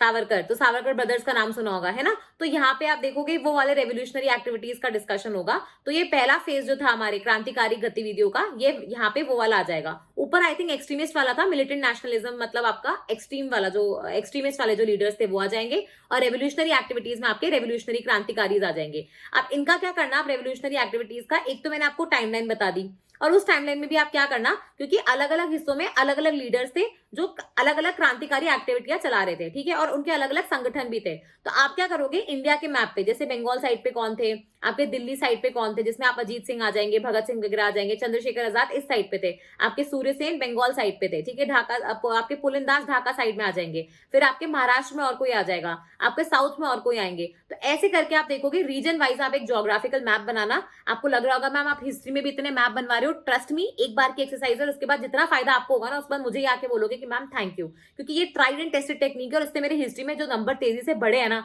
उसका आपको मैं अंदाजा भी नहीं बता सकती, ठीक है। तो ये जरूर करना, क्योंकि चीजें बहुत जल्दी याद रहती हैं, और ऐसे अगर एग्जाम में मेंस आंसर पे बना के आ गए ना भाई, क्या फोड़ोगे आप लोग, ठीक है। तो ये क्या हो जाएगा आपका, ऐसे करके आपने बना दिया रीजन वाइज। यहाँ पे देखो बंगाल, महाराष्ट्र, पंजाब, है ना। तो ऐसे ही रेवोल्यूशनरी एक्टिविटीज, और एक कुछ इंडिया में हो रही थी, एक कुछ बाहर हो रही थी, जैसे आपका गदर मूवमेंट हो जाएगा, ठीक है, उनका पेपर हो जाएगा। तो वो सब चीजें भी आपको सैन फ्रांसिस्को में हो गया, लंदन में कुछ एक्टिविटीज हो गई, आपके जर्मनी में कोई एक्टिविटीज हो गई, बर्लिन में कुछ एक्टिविटीज हो गई, ठीक है, टोक्यो में कुछ एक्टिविटीज हो गई, सिंगापुर में कुछ एक्टिविटीज हो गई। तो ऐसा नहीं कि सिर्फ क्रांतिकारी गतिविधियां हमारे देश के अंदर चल रही थी, हमारे देश के बाहर भी चल रही थी। तो वहां पे कौन से लीडर्स थे, वहां पे संगठन कौन से थे, उनके न्यूज़पेपर अगर कुछ आते थे, तो ऐसी इंपॉर्टेंट चीजें आपको मैप में वहीं लिख लेना, ठीक है। चैप्टर 13 ये हो गया, और फिर है आपका चैप्टर 14। चैप्टर 13 को हार्डली मैं बता रही हूँ आपको 2 घंटे के अंदर फिनिश हो जाएगा वो, ठीक है। और फिर है आपका चैप्टर 14, जो अपना पहला विश्व युद्ध हुआ था, फर्स्ट वर्ल्ड वॉर हुआ था। तो उसमें आप देखोगे हमारे यहाँ पे इंडिया में अलग से एक आप देखोगे हमारा नेशनल मूवमेंट चल रहा है कि भैया हमें आजादी चाहिए। एक आप देखोगे विश्व युद्ध चल रहा है, तो इसमें इंडिया का क्या रिस्पॉन्स था, इंडिया ने पार्टिसिपेट किया नहीं किया, उसके रिस्पॉन्स में इंडिया में आप देखोगे home rule league movement start हुआ था, जिसमें आप एनी बेसेंट और अपने बाल गंगाधर तिलक जी का नाम सुनोगे, ठीक है। उन्होंने क्या रोल प्ले किया इस दौरान कांग्रेस के आप देखोगे ये अपना जो उनका स्प्लिट हो गया था, विभाजन हो गया था मॉडरेट्स और एक्सट्रीमिस्ट का, अब उनका लखनऊ पैक्ट हो जाता है जहां पे वो साथ में आ जाते हैं। उसमें आपको हिंदू मुस्लिम यूनिटी भी देखने को मिलती है। तो वो सारी चीजें आप यहाँ पे पढ़ोगे। इंटरेस्टिंग चैप्टर है, बहुत मजा आएगा आपको पढ़ने में, क्योंकि बहुत कुछ अलग अलग हो रहा है, ठीक है। इसके अंदर इसको भी करने में हार्डली 3 घंटे लगेंगे, तो आप देखोगे दोनों चैप्टर मिला के आपको 6 घंटे ही लग रहे हैं। तो इसलिए मैंने आपको बोला कि ये आधे दिन में कंप्लीट हो जाएगा। खींच खींच के भी ना इसको पूरे दिन में नहीं कर पाओगे, आधे दिन में ही कंप्लीट हो जाएगा, ठीक है। तो अभी हमारे 5.5 दिन निकल चुके हैं और हमारे लगभग 14 चैप्टर्स हो चुके हैं, ठीक है। फिर हम चलते हैं नेक्स्ट डे, जहां पे हम चैप्टर 15 और चैप्टर 16 ये पूरा एक दिन के अंदर करेंगे, ठीक है। ये भी बहुत इंटरेस्टिंग है, क्योंकि यहां पे आएंगे आपके गांधी जी। अब आपके गांधी जी पिक्चर में आ चुके हैं, मॉडरेट और एक्सट्रीमिस्ट फेज पूरा हो चुका है। अब आपके गांधी जी आएंगे। तो गांधी जी जब आते हैं, ठीक है, उस समय इंडिया की क्या कंडीशंस चल रही थी, उस समय आप देखोगे और कोई एक्ट 1919 का जो गवर्नमेंट ऑफ इंडिया एक्ट आया था, जिसको हम लोग मोंटेगू चेम्सफोर्ड रिफॉर्म भी बोलते हैं, रिफॉर्म्स भी बोलते हैं, उनके बारे में पढ़ोगे। यहाँ पे कांग्रेस के कुछ सेशंस के बारे में पढ़ोगे, और फिर आप यहाँ पे पढ़ोगे गांधी जी का साउथ अफ्रीका वाला हिस्ट्री। गांधी जी कहाँ पैदा हुए थे, पोरबंदर में थे, क्यों कैसे वो लॉयर बने थे, उनको यहाँ पे कुछ काम नहीं मिल रहा था, फिर वो साउथ अफ्रीका गए थे अपने एक दोस्त की मदद करने, वहां पे उन्होंने कैसे कैसे आप देखोगे रेसिज्म फेस किया। उसके बाद उन्होंने एक्चुअली सरकार पे विश्वास रखा, उनको लेटर्स दिए, पर उससे कुछ हुआ नहीं। फिर उन्होंने देखा कि यहाँ के लोगों पे बहुत अत्याचार हो रहा है। फिर वहां पे साउथ अफ्रीका में जो उन्होंने non cooperation, civil disobedience, jail भरो आंदोलन, ठीक है, आपका ये सारी चीजें चलाई, वो सब के बारे में पढ़ोगे। वहां पे सत्याग्रह आश्रम जो उन्होंने बनाए थे लियो टॉल्स्टॉय की हेल्प से, ठीक है। तो ऐसे आप पूरी हिस्ट्री पढ़ोगे कि भाई गांधी जी ने इंडिया में आने से पहले साउथ अफ्रीका में क्या क्या किया था। और फिर आप देखोगे कि गांधी जी ने इंडिया में आके क्या क्या किया। उनका आप जो अपना चंपारण हो गया, आपका अहमदाबाद हो गया, और आपका खेड़ा जो मिल स्ट्राइक होता है, जो आपका नॉन कॉपरेशन मूवमेंट से पहले जो गांधी जी ने पूरा भारत यात्रा करी थी, उसमें 3 जगहों पे जाके आप देखोगे मेजर मेजर उन्होंने लोगों की हेल्प करी, लोगों का उनके ऊपर विश्वास जमा, लोगों को समझ में आया कि वो एक अच्छे लीडर हैं। उसके बाद आप देखोगे यहाँ पे जलियांवाला बाग वाला इंसिडेंट आएगा, राउलेट सत्याग्रह वाला इंसिडेंट आएगा, ठीक है। उसके बाद उसकी कमेटी बनाई जाती है, और उसके बाद अपने 1919 के रिफॉर्म्स आते हैं। तो ये पूरा एक बहुत ही भारी चैप्टर है। इनफैक्ट आप इसको पढ़ोगे ना, आपको लगेगा कि बहुत हैवी है ये। तो इसको करने में कम से कम, मैं बता रही हूँ आपको, कम से कम 7-8 घंटे लग जाएंगे, इजीली लग जाएंगे, ठीक है। मतलब अगर स्लो स्पीड से करते हो, वैसे तो आप 4-5 घंटे में निपटा सकते हो, लेकिन आराम आराम से करते हो, सोच समझ के नोट्स वोट्स बना के, तो 7 घंटे तक, 6-7-8 घंटे के आसपास आपको लग जाएंगे, ठीक है। और फिर आता है आपका चैप्टर 16, जो छोटा सा ही है, क्योंकि इसमें सिर्फ आप एक मूवमेंट के बारे में पढ़ोगे, वो है खिलाफत और नॉन कॉपरेशन मूवमेंट, ठीक है। इन दोनों में क्या इंटीग्रेशन भी था, क्या इसमें हुआ, क्यों ये फेल हो गए, इसमें कौन से लीडर्स थे, कौन से न्यूज़पेपर्स आए थे, क्या क्या एक्टिविटीज हुई थी, इसके बाद इसके क्या कॉन्सिक्वेंसेस थे। इसको करने में हार्डली आपको 3-4 घंटे लगेंगे। तो इसलिए मैंने बोला कि चैप्टर 15 और 16 थोड़ा हैवी हो जाएगा। 16 नहीं है, 15 बहुत हैवी हो जाता है, क्योंकि इसमें हम पूरी गांधी जी की हिस्ट्री से लेकर अब तक, कि जैसे वो इंडिया में आ रहे हैं और इंडिया में आने में उन्होंने क्या किया, फिर उनका first movement non cooperation movement also, तो वो सब यहाँ पे कवर कर रहे हैं। तो इसलिए आप देखोगे यहाँ पे पूरा एक दिन लगता है। और अब हमारे 6.5 दिन हो चुके हैं, और उसमें हमने ऑलमोस्ट 16 चैप्टर्स कंप्लीट कर लिए हैं, ठीक है। 32 चैप्टर है, तो 16 ही बचे हैं। तो आप देख सकते हो हम लोग बिल्कुल करेक्ट जा रहे हैं, और उतना ही हमारे पास टाइम भी है। 6.5 दिन है, 14 दिन का टारगेट रखा है, तो वही 6.5 दिन ही बचे हैं, ऑलमोस्ट 7 दिन के आसपास बचे हैं। फिर आप देखोगे आता है आपका नेक्स्ट डे, तो उसमें हम 17, 18 और 19, ठीक है, ये हम कंप्लीट करेंगे 1.5 दिन में। अब 1.5 दिन क्यों है, पहले ये सुनो। 17 वाला जो चैप्टर है ना, बेसिकली आपका नॉन कोऑपरेशन मूवमेंट खत्म हो गया। इसके बाद क्या होता है, हमारे यहाँ पे कांग्रेस का स्प्लिट हो जाता है, स्वराजिस्ट के एक अलग से गुट बनता है स्वराजिस्ट का, ठीक है। उसके अंदर भी आप देखोगे बाद में रिस्पॉन्सिविस्ट, नो रिस्पॉन्सिविस्ट, ऐसे करके अलग अलग वो बनते हैं। तो ये सब आप पढ़ोगे। फिर यहाँ पे आप है ना थोड़ा सा सोशलिज्म के बारे में पढ़ोगे, क्योंकि यहाँ पे अभी यूएसएसआर जो था, बेसिकली आपका जो रशिया था, वहां पे सोशलिज्म, लेनिनिज्म, ठीक है, तो ये लोग आ रहे हैं, तो वहां पे सोशलिज्म का इंपैक्ट इंडिया पे भी पड़ रहा है, ठीक है। फिर यहाँ पे रेवोल्यूशनरी एक्टिविटीज भी कुछ अलग चल रही हैं यहाँ पे, और आप देखोगे इन्फ्लुएंसेस भी आपको देखने को मिल रहे हैं। तो ये सारी चीजें, अलग अलग चीजें आप इसके अंदर पढ़ोगे, लेकिन मजेदार है ये चैप्टर, तो जल्दी जल्दी हो जाएगा। इसको करने में लगभग आपको, मुझे लगता है 4 से 5 घंटे लगेंगे ही लगेंगे, ठीक है, क्योंकि बहुत सारी चीजें हैं पढ़ने के लिए। फिर आपका आता है, अब ये सब हो गया। फिर 1927 में साइमन कमीशन वापस जाओ। मूवीज देखी नहीं देखी आपने भाई, कितनी सारी मूवीज बनी है साइमन कमीशन पे, तो ठीक है। इवन रंग दे बसंती में भी आप देखोगे इनके रेफरेंसेस दिए गए हैं। तो साइमन कमीशन, उसके बाद नेहरू जी की रिपोर्ट आ जाएगी, उसके बाद कैसे आप देखोगे लोगों ने भगाने की कोशिश करी, साइमन कमीशन को किसने सपोर्ट किया, कौन इसके अगेंस्ट था, ठीक है, फाइनली क्या एक्सेप्ट हुआ, क्या नहीं हुआ, ये सारी चीजें इसके अंदर पढ़नी है। इंटरेस्टिंग है, छोटा चैप्टर है, हार्डली 3 या 4 घंटे में हो जाएगा, ठीक है। तो आपका 3/4 दिन यहाँ पे निकल चुका है, ठीक है। फिर आपका आता है 19वां चैप्टर, जो कि है काफी बड़ा चैप्टर, क्योंकि इसमें है सिविल डिसोबीडियंस मूवमेंट पूरा। अब सिविल डिसोबीडियंस मूवमेंट आप देखोगे शुरू हुआ, फिर राउंड टेबल कॉन्फ्रेंसेस होती हैं, इसमें पार्टिसिपेशन नहीं होता है, कौन पार्टिसिपेट करता है, कौन जाता है, कौन कौन सी पार्टी को रिप्रेजेंट कर रहा है, अलग अलग पार्टीज हैं। राउंड टेबल कॉन्फ्रेंसेस कहाँ पे हुई थी, इसका चेयरमैन कौन था, उसके बाद वापस आके गांधी जी ने क्या किया, उस टाइम कांग्रेस के कराची सेशन आ जाएगा, कराची सेशन में क्या क्या हुआ। इसके पहले आप देखोगे हमने अलग अलग मैनिफेस्टोज लॉन्च किए थे, ठीक है। इसके बाद आप देखोगे जब गांधी जी जेल में थे तो पूना पैक्ट हो जाएगा, ठीक है। तो इसमें अलग अलग लीडर्स के क्या क्या रिस्पॉन्स थे, तो मतलब गांधी जी और अंबेडकर में क्या सिमिलैरिटीज हैं, क्या डिफरेंस है, गांधी जी और नेहरू जी में क्या डिफरेंसेस हैं, क्या सिमिलैरिटीज हैं, तो वो सब भी है इसके अंदर, ठीक है। तो इसलिए इस चैप्टर को करने में लगभग आपको एक दिन लग जाएगा, लगभग, क्योंकि एक तो ये बड़ा भी है, इसमें लगभग आप देखोगे तो 60-70 पन्ने बनते हैं, स्पेक्ट्रम के भी अच्छे खासे, और पढ़ने में टाइम भी लगेगा क्योंकि इसमें बहुत सारे इवेंट्स हो रहे हैं। तो मैं तो हमेशा टाइमलाइन बना के पढ़ती थी, कभी भी मैंने हिस्ट्री को ऐसे नॉवल की तरह नहीं पढ़ा। मैं जैसे 1920 में क्या हुआ यहाँ लिख लेती थी, 1921 में क्या हुआ, तो इससे क्या होता है हिस्ट्री की टाइमलाइन बन जाती है। तो एटलीस्ट अगर आपको हिस्ट्री याद नहीं हो तो आपको टाइमलाइन के फॉर्म में सब कुछ याद हो जाता है, ठीक है। तो ऐसे नोट्स बनाने में टाइम लगता है, इसलिए मैं आपको नोट्स बनाने के साथ साथ बता रही हूँ टाइम। अगर सिर्फ पढ़ना होता ना तो मैं आपको एक दिन में 5 चैप्टर कराती। पढ़ना नहीं है नॉवल की तरह, नोट्स भी बनाने हैं, हाईलाइट भी करना है, उसमें कुछ चिट्स भी बनानी है, इसलिए इतना टाइम दे रही हूँ, ठीक है। तो 1.5 दिन में आपके 3 चैप्टर्स होंगे, ठीक है। फिर आ जाओ अपने नेक्स्ट डे पे, जहां पे फिर से हम 20, 21 और 22 ये तीनों चैप्टर्स एक दिन में करेंगे, ठीक है। तो ये तीनों चैप्टर हम लोग क्या करेंगे, एक दिन में करेंगे। तो लगभग आप देखोगे 6.5 दिन थे, उसमें 1.5 दिन मिला लो, तो 8 दिन आपके हो चुके हैं, और 8 दिन में आपने 19 चैप्टर कर लिए हैं, ठीक है। फिर हम लोग आएंगे 9वें दिन में, और 9वें दिन में तीनों चैप्टर हो जाएंगे, तो 22 तक आपका हो जाएगा, ठीक है, 9th डे पे, ओके। तो यहाँ पे 20 चैप्टर कैसा है, देखो ये बस है ना, इसके बारे में है कि सिविल डिसोबीडियंस मूवमेंट के बाद कैसे अलग अलग लीडर्स अलग अलग चीजें चाह रहे थे, नेहरू जी क्या चाह रहे थे, गांधी जी क्या चाह रहे थे। फिर इसमें एक गवर्नमेंट ऑफ इंडिया एक्ट है 1935 का, वो आपको थोड़ा सा पढ़ने में टाइम लगेगा, पर इसके बाद ज्यादा कुछ है नहीं, तो ये हार्डली आप देखोगे 2-3 घंटे में हो जाएगा। फिर आपका 21st चैप्टर, जिसमें बता रहे हैं कि कांग्रेस जो है वो अलग अलग स्टेट्स में कैसा परफॉर्म करी थी, भाई लेबर उनको सपोर्ट कर रही है नहीं कर रही है, पीजेंट्स है वो उनको सपोर्ट कर रहे हैं नहीं कर रहे हैं, ठीक है, बाकी सोशल ग्रुप्स उनको सपोर्ट कर रहे हैं नहीं कर रहे हैं। तो ये भी इजी सा चैप्टर है, 2-3 घंटे में हो जाएगा, ठीक है। तो अब आपके पास पूरा लिटरली आधा दिन बचा है, जिसके अंदर आप बैठ के करोगे चैप्टर 22, जो है आपका कि वर्ल्ड वॉर 2 जब हुआ था, अपना विश्व युद्ध जो था वो चल रहा था, वो चालू हुआ था, तो उस समय आप देखोगे इंडिया में क्या कंडीशन थी, ठीक है। उस समय गांधी जी ने क्या बोला, हमें साथ देना नहीं चाहिए या नहीं देना चाहिए ब्रिटिशर्स का, ठीक है। फिर गांधी जी और बोस जो था अपने सुभाष चंद्र बोस जी हैं, उनके बीच में उन दोनों की जो आइडियोलॉजीज है उसमें जो डिफरेंसेस हैं, कि किस चीज को लेकर डिफरेंसेस थे। फिर सेकंड वर्ल्ड वॉर के टाइम पे हमने क्या क्या किया, हमारे यहाँ पे जो कांग्रेस के सेशंस हुए थे, ठीक है, गवर्नमेंट का क्या एजेंडा था। फिर 1940 में आप देखोगे जो अगस्त का ऑफर आया था हमें, हमने उसको रिजेक्ट क्यों किया, गांधी जी ने उसके बारे में क्या कहा था। उसके बाद हम वापस से क्रिप्स मिशन आता है, उसके लीडर कौन थे, क्रिप्स मिशन में क्या क्या कहा गया था, हमने क्यों उसको एक्सेप्ट नहीं किया, गांधी जी ने उसको पोस्ट डेटेड चेक कहा था ऑफ अ क्रैशिंग बैंक, ठीक है। ये स्टेटमेंट्स पता होने चाहिए, ये पूछे जाते हैं प्रीलिम्स में, ठीक है। और फिर उसके बाद उसका क्या क्या प्रपोजल रहा था, तो ये करने में आपको लगभग आधा दिन लग जाएगा, इसलिए मैंने बोला चैप्टर 20, 21 और 22 आप एक दिन के अंदर करेंगे, ठीक है।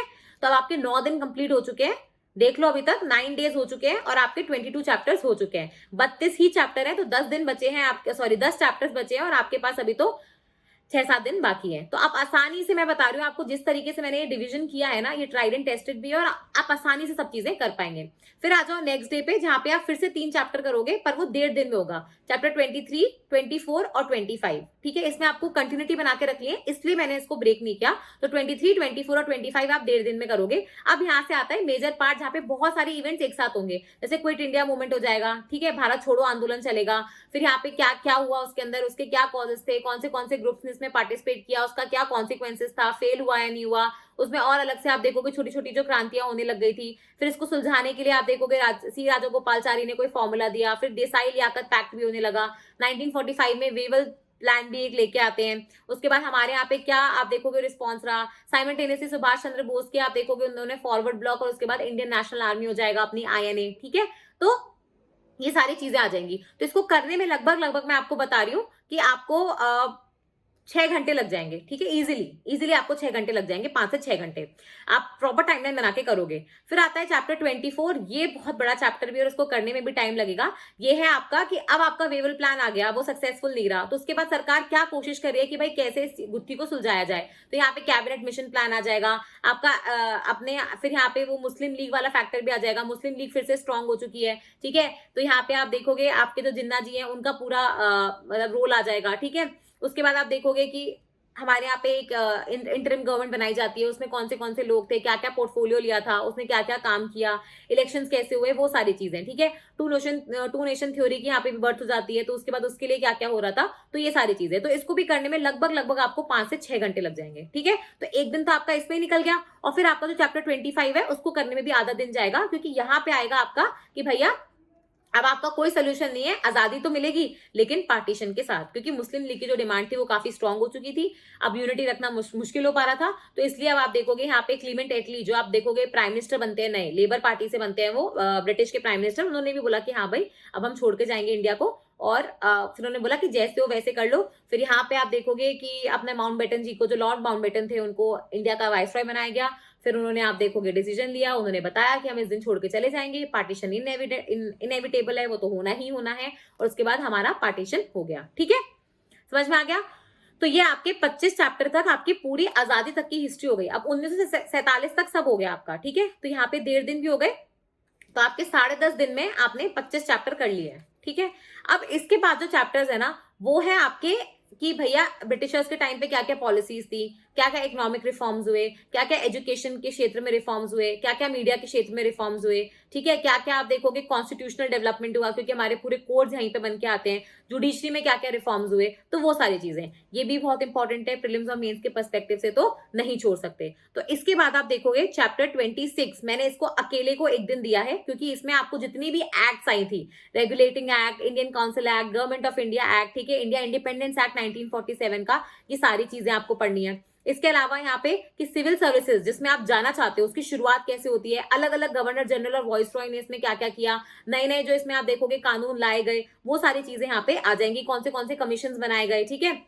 उसके बाद यहाँ पे पुलिस सिस्टम की शुरुआत कैसे होती है, दरोगा, एसपी, थाने, एसएचओ, ये कहाँ से आते हैं, जिनके लिए आज आप इतनी पढ़ाई कर रहे हो, तो वो सब यहाँ पे समझोगे। फिर जुडिशरी कैसे बनती है, पहले हमारे यहाँ पे आप देखोगे अलग अलग कोर्ट होते थे, सिविल और क्रिमिनल, उसमें भी अलग अलग हायरार्की होती थी। फिर आप देखोगे बेंटिक साहब आएंगे, दोनों को मिला देंगे, एक ही हायरार्की बनाएंगे, फिर वापस डिसेंट्रलाइजेशन होगा पूरे सिस्टम का। तो अलग अलग आप देखोगे यहाँ पे गवर्नर जनरल वाइज उन्होंने बता रखा है कि भाई वॉरेन हेस्टिंग ने क्या करा, कॉर्नवालिस ने क्या किया, बेंटिक साहब ने क्या किया, है ना, तो वो सारी चीजें। तो इसमें क्या होगा, आपको पढ़ने में टाइम लगेगा और इसके नोट्स प्रॉपर्ली बना लेना आप, ठीक है। इसलिए मैंने इसको एक दिन दिया है, लेकिन इसको करने में ना आपको हार्डली मैं बता रही हूँ 3/4 दिन लगेगा। तो बाकी के जो आपके दिन बचेंगे ना, अब जो मतलब एक चौथाई उसमें आप क्या करोगे, नीचे जो अपेंडिक्स दे रखा है स्पेक्ट्रम के नीचे, जिसमें क्या कर रखा है, जैसे एक अपेंडिक्स में आपको बता रखा है कि अलग अलग मूवमेंट, जैसे स्वदेशी मूवमेंट हो गया, नॉन कॉपरेशन हो गया, सिविल डिसोबीडियंस हो गया, तो इसके अंदर कौन से आपके लीडर्स इन्वॉल्व थे, तो वो पढ़ना है। फिर न्यूज़पेपर और उस न्यूज़पेपर का लीडर कौन था उसके नाम पढ़ने हैं। बुक्स हो जाएंगी, बुक्स का लीडर कौन था उसके नाम पढ़ने हैं, ठीक है। उसके अलावा जैसे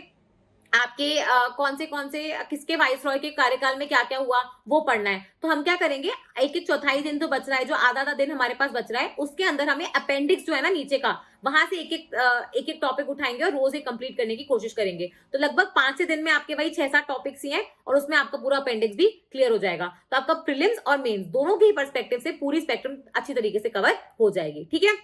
फिर आ जाओ अपने नेक्स्ट चैप्टर पे। तो चैप्टर 27 को फिर से मैंने एक दिन दिया है, लेकिन वही करने में इसको आप देखोगे 3/4 दिन ही लगेगा। 1/4 दिन में मैंने आपको बता दिया कि आपको क्या करना है, ठीक है। अब इसमें आपकी जो उनकी पॉलिसीज थी एडमिनिस्ट्रेटिव, आपके रियोतवारी, जमींदारी, परमानेंट सेटलमेंट सिस्टम्स, वो आ जाएंगे यहाँ पे। फिर आपकी उनकी कल्चरल पॉलिसी वगैरह आ जाएगी, जिसमें बेंटिक, डलहौजी, ये सारे लोग भी आएंगे। फिर उनकी प्रिंसली स्टेट्स की तरफ क्या आप देखोगे रवैया था, है ना, उनकी फॉरेन पॉलिसी वगैरह क्या थी, वो सब आ जाएगा। तो इसको करने में ज्यादा टाइम नहीं लगेगा, 3/4 दिन लग सकता है, पर 1/4 दिन में आपको अपेंडिक्स में से चीजें पढ़ोगे, ठीक है। फिर आप देखोगे अब आपके लगभग बता रही हूँ मैं 11:30 12 दिन के आसपास आपका हो चुके हैं, ठीक है। और फिर आपके अब आ जाएंगे मतलब 12.5 दिन आपके निकल चुके हैं। अब आपके पास 13, 14 मतलब 2.5 दिन बचे हैं, ठीक है।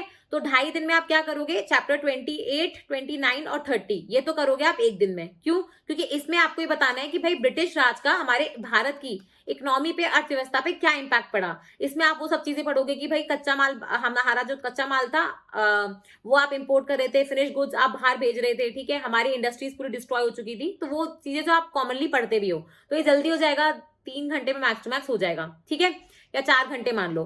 फिर है आपका इंडियन प्रेस का एवोल्यूशन, इसको करने में हार्डली 3 घंटे लगेंगे कि हमारे यहाँ पे प्रेस का डेवलपमेंट कैसे होता है, जर्नलिज्म के ऊपर क्या होता है, कोई एक्ट अगर पास करी गई थी, ठीक है, इसमें आप है ना लॉर्ड कर्जन के बारे में भी पढ़ोगे, ठीक है। और फिर आता है आपका चैप्टर 30, जिसमें है बेसिकली आपका एजुकेशन। तो जितनी पॉलिसीज आई थी, जितने कमीशन बने थे, ठीक है, आपके जैसे अलग अलग वॉइस रॉयस के टाइम पे, लिटन के टाइम पे, आपके रिपन के टाइम पे, ठीक है, आपके कर्जन के टाइम पे, फिर आपके यूनिवर्सिटी कमीशन, सैडलर कमीशन, हर एक की आपको रिकमेंडेशंस याद रखनी है कि उन्होंने क्या क्या कहा था, वर्नैकुलर एजुकेशन को लेके क्या क्या हुआ था, अलग अलग अप्रोचेस जो हमारे यहाँ एग्जिस्ट करती थी, वो सब आ जाएगा, ठीक है। तो इसको भी करने में आप हार्डली देखोगे 4-5 घंटे। तो ऐसे करके आप देखोगे चैप्टर 28, 29, 30 आपका एक दिन में हो जाएगा। तो अब आपके 13.5 दिन निकल चुके हैं, ठीक है। अब आपके पास बचा है 1.5 दिन, और उस 1.5 दिन में आपका एक्चुअली एक दिन ही यूज होगा, वो जो आधा दिन आपके पास बचेगा, ठीक है, वो आप किस में लगाओगे, वो अपेंडिक्स पढ़ने में, ठीक है। और फिर आपका चैप्टर 31 एंड 32 जो आप एक दिन के अंदर करोगे, क्योंकि इसमें आपको फिर से वही मैं बता रही हूँ, इसमें जितनी भी आपकी पीजेंट मूवमेंट्स हुई थी, ठीक है, आपकी ए का मूवमेंट हो जाएगा यूपी वाला, आपका किसान सभा मूवमेंट हो जाएगा यूपी वाला, बरदोली सत्याग्रह हो जाएगा गुजरात वाला, ठीक है, मापिला रिवोल्ट हो जाएगा केरला वाला। तो इसमें क्या करना है, फिर से हमें इंडिया का मैप बनाना है, और अलग अलग जगह पे जो रिवोल्ट हो रहे हैं वो उनको वहीं पे मैप पे दिखाना है, ठीक है, और उनके ईयर, उनके इंपॉर्टेंट जो फीचर्स है वो वहीं पे लिख दो। इतनी जल्दी आपको चीजें याद होंगी कि आपको लगेगा वाओ, इतने चैप्टर्स इजी हुआ करते थे। और फिर आपका चैप्टर 32 जिसमें आपका वर्किंग क्लास का जो मूवमेंट था, all India trade union Congress, Lala Lajpat Rai का इंपॉर्टेंस, उनका डिवीजन, ठीक है, आपके अलग अलग कॉन्स्पिरेसीज हो जाएंगी, उसमें कौन से लीडर्स को अरेस्ट किया गया था, क्योंकि इन सब पे से क्वेश्चन बनते हैं, ठीक है। तो ये आप देखोगे हार्डली 3/4 दिन में आपका कंप्लीट हो जाएगा। और जो फिर आपके पास ऑलमोस्ट लगभग एक दिन बच रहा है, उसमें आप अपेंडिक्स में से चीजें पढ़ोगे। अब ये अपेंडिक्स क्या है जो मैं आपको बार बार बता रही हूँ, देखो चैप्टर 32 तक ही पढ़ना है, क्योंकि चैप्टर 33 से आपका पोस्ट इंडिपेंडेंस हिस्ट्री आता है, ये मॉडर्न इंडियन हिस्ट्री का पार्ट नहीं है, ठीक है। अब ये देखो, ये तो आपका चैप्टर्स है। अब आ जाओ आप सीधे सीधे अपेंडिक्स के ऊपर, ठीक है। ये बिल्कुल एंड में जाओगे ना जब बुक के, तो मैं आपको दिखाती हूँ, आपको पेज नंबर भी बताती हूँ जहां से अपेंडिक्स की शुरुआत होती है, ठीक है। और वो वहां से आपको कंप्लीट करना ही करना है, क्योंकि वो आपके प्रीलिम्स रिलेटेड इंफॉर्मेशन है जिसको आप इग्नोर नहीं कर सकते, ठीक है। ये पोस्ट इंडिपेंडेंस का चैप्टर है आपका, हाँ ये देखो अपेंडिक्स दिख रहा है, तो हाँ ये देखो पेज नंबर 872 से आपके अपेंडिक्स की शुरुआत होती है। पहला वाला है कि भैया कौन से मूवमेंट में कौन से लोग इन्वॉल्व थे। स्वदेशी मूवमेंट के अंदर देख लो आप, लोकमान्य तिलक आ जाएंगे, लाला लाजपत राय आ जाएंगे, पी चिदम्बरम आ जाएंगे, आपका सैयद हैदर रजा आ जाएंगे, लियाकत हुसैन आ जाएंगे, ठीक है। ये नाम और इनका इंपॉर्टेंस, ठीक है, ये सब पता होना चाहिए, क्योंकि डायरेक्टली आपसे क्वेश्चंस पूछे जाते हैं प्री में भी और मेंस में भी, ठीक है। तो ऐसे आप क्या करोगे, जब वो मूवमेंट पढ़ोगे ना, तो अपेंडिक्स देखना और उस मूवमेंट से रिलेटेड जो भी लीडर्स है वो वहीं उसके नाम लिख लेना, क्योंकि बाद में अलग से पढ़ोगे फिर कंफ्यूजन हो जाती है, ठीक है। तो ये सारे आपको पता होने चाहिए लीडर्स के नाम। ये देखो अलग अलग लीडर्स के नाम है, उन्होंने कोई पेपर चलाया होगा, जो भी चलाया है वो सब यहाँ पे है। तो नॉन कॉपरेशन मूवमेंट में कौन था, ऐसे सिविल डिसोबीडियंस मूवमेंट में कौन था, क्विट इंडिया मूवमेंट में कौन था, तो ये यहाँ पे लिख रखे हैं, ठीक है। तो ये आपका अपेंडिक्स 1 हो गया। अपेंडिक्स 2 है कि अलग अलग जो गवर्नर जनरल आए थे, वाइस रॉय आए थे, उनके कार्यकाल में क्या क्या हुआ, जैसे वॉरेन हेस्टिंग्स के टाइम पे क्या क्या हुआ, कॉर्नवालिस के टाइम पे, जॉन शोर के टाइम पे। इससे क्या होगा, आपको जो हिस्ट्री है ना वो इवेंट वाइज नहीं, आपको जनरल, गवर्नर जनरल और वाइस रॉय वाइज भी याद हो जाएगी। तो इससे आपको फायदा ये रहेगा कि आपसे अगर प्रीलिम्स में घुमा के क्वेश्चन पूछा तो आप कंफ्यूज नहीं होगे, ठीक है। ये दूसरा अपेंडिक्स हो गया, ये भी हमें पढ़ना है। इसमें पूरा 1947 तक, जब तक लॉर्ड माउंटबेटन आएंगे तब तक है पूरा, ठीक है। फिर ये तीसरा देखो, यहाँ पे जो कांग्रेस के सेशंस हुए थे, कौन से सेशंस थे, उसके प्रेसिडेंट कौन थे और उनके कार्यकाल में क्या क्या हुआ था, ठीक है। अब यहाँ पे जैसे आप देखोगे हमेशा एक क्वेश्चन पूछा जाता है कि पहले विदेशी प्रेसिडेंट कौन थे, तो वो जॉर्ज यूल थे, इलाहाबाद सेशन था 1888 का। फिर सेकंड कौन थे, विलियम वेल्डरबर्न। फिर थर्ड कौन थे, वो ये वाले थे, अल्फ्रेड वेब, ठीक है। तो ये पता होने चाहिए, इसलिए ये भी आपको करना पड़ेगा, ठीक है। अभी वैसे भी जब आप हिस्ट्री पढ़ते हो ना, आपको सेशंस वैसे ही याद हो जाएंगे, ठीक है। फिर आ जाएगा सोशल रिलीजियस रिफॉर्म मूवमेंट, जो आप वैसे भी करोगे। तो ये देखो यहाँ पे टेबल बना रखी है, तो इस टेबल को और देख लेना, अगर कुछ रह जाए तो वो ऐड कर लेना, ठीक है। तो ये अपेंडिक्स फिर से एक और हो गया। फिर आता है आपका कास्ट मूवमेंट, जो अलग अलग ये चलेंगे। ये वैसे भी सोशल रिलीजियस रिफॉर्म मूवमेंट में भी करोगे, तो वहां पे भी आप ये पढ़ोगे, लेकिन अगर फिर से कुछ रह जाए तो यहाँ पे ऐड कर लेना, ठीक है।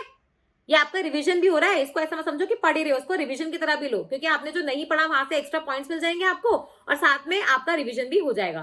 फिर देखो न्यूज़पेपर्स एंड जर्नल्स बहुत बहुत इंपॉर्टेंट है, लोग इग्नोर करके जाते हैं, फिर बोलते हैं कहां से पढ़े। अरे पीछे ही दे रखा है ना अपेंडिक्स, देखो तो सही, उसमें सारी इन्फॉर्मेशन है। अभी देखो बंगाल गैजेट हो जाएगा, जो पहला पेपर था जिसको स्टार्ट किया था जे हिक्की ने, ठीक है, वो हो जाएंगे। फिर मद्रास कुरियर, आपके बंगाल गैजेट, ठीक है, यहाँ पे देखो संवाद कॉमेडी, ये सारे राजा राम मोहन रॉय के हैं। तो यहाँ पे सारे पेपर्स के नाम दे रखे हैं और उनके लीडर्स, ठीक है, तो वो आपको पता होने चाहिए। और ये आपका लास्ट अपेंडिक्स है, ठीक है।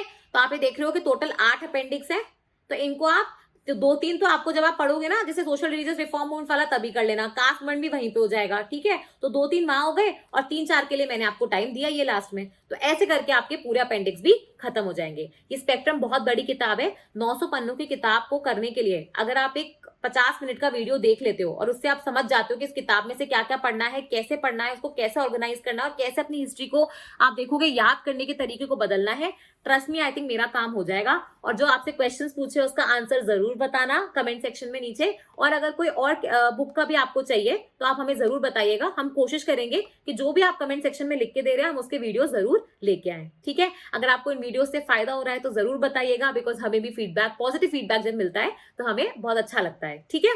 तो फिर से मिलेंगे हम लोग, तब तक के लिए थैंक यू।